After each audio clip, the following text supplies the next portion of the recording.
7వ తేదీ నవంబర్ నెల 2025వ సంవత్సరం. ఈరోజు దేవుని వాగ్దానము. తిమోతికి రాసిన 2వ లేఖ 1వ అధ్యాయము 13వ వచనము. క్రీస్తు యేసునందుంచవలసిన విశ్వాస ప్రేమలు కలిగిన వాడవై నీవు నా వలన వినిన హితవాక్య ప్రమాణమును గైకొనుము. సహోదరి సహోదరులారా, ప్రతి పరిస్థితిలోనూ మనము ప్రభు పట్ల విశ్వాసమును ప్రేమను కలిగి ఉండాలి. మేలులు జరిగినప్పుడు ఒకలాగా, జరగనప్పుడు ఒకలాగా ఉండకూడదు. కానీ ప్రతి పరిస్థితిలోనూ ప్రభు పట్ల సంపూర్ణమైన విశ్వాసాన్ని కలిగి ఉండి హృదయపూర్వకముగా ప్రభువుని ప్రేమించగలగాలి.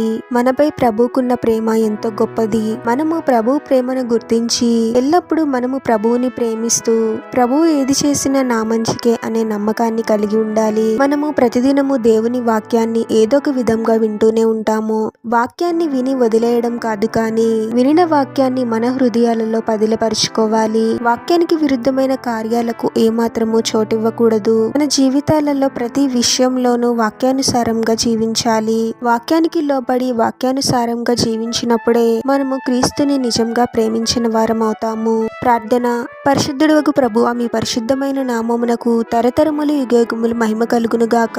మరొక నూతన దినంలోనికి మమ్మల్ని క్షేమంగా ప్రవేశింపచేసిన దేవా, మీకే స్తోత్రం తండ్రి. మేలులు జరిగినప్పుడు ఒకలాగా, జరగనప్పుడు ఒకలాగా ఉండేవారముగా కాకుండా ప్రతి పరిస్థితిలోనూ మీ పట్ల గొప్ప విశ్వాసాన్ని కలిగి ఉండి హృదయపూర్వకముగా మిమ్మల్ని ప్రేమించే వారముగా మేము ఉండాలి తండ్రి. ప్రతిదినము ఎంతో శ్రద్ధగా వాక్యాన్ని ధ్యానించాలి ప్రభువా. వాక్యాన్ని అర్థం చేసుకోవడానికి తగిన జ్ఞానాన్ని మాకు అనుగ్రహించండి తండ్రి. మీరే మాకు వాక్యాన్ని బోధించండి తండ్రి. మా ఆలోచనలు, మాటలు, క్రియలు వాక్య ప్రకారము ఉండేలాగున దీవించండి ప్రభువా. ప్రతిదినము వాక్యాన్ని ధ్యానిస్తూ వాక్యానికి లోబడి మీకు నమ్మకంగా జీవించే వారముగా మమ్మల్ని దీవించమని ఈ ప్రార్థనలో ఏకీభవిస్తున్న ప్రతి ఒక్కరిని పేరు పేరున దీవించి ఆశీర్వదించి అభిషేకించమని, వారు చేసే ప్రతి పనిలో మీరే వారికి తోడుగా ఉండి వారిని అన్ని కీడుల నుండి, అపాయాల నుండి మీరే వారిని రక్షించమని ఈ మా మనవులన్నీ యేసుక్రీస్తు వారి పరిశుద్ధ నామంలో అడిగి వేడుకొనుచున్నాము తండ్రి. ఆమేన్.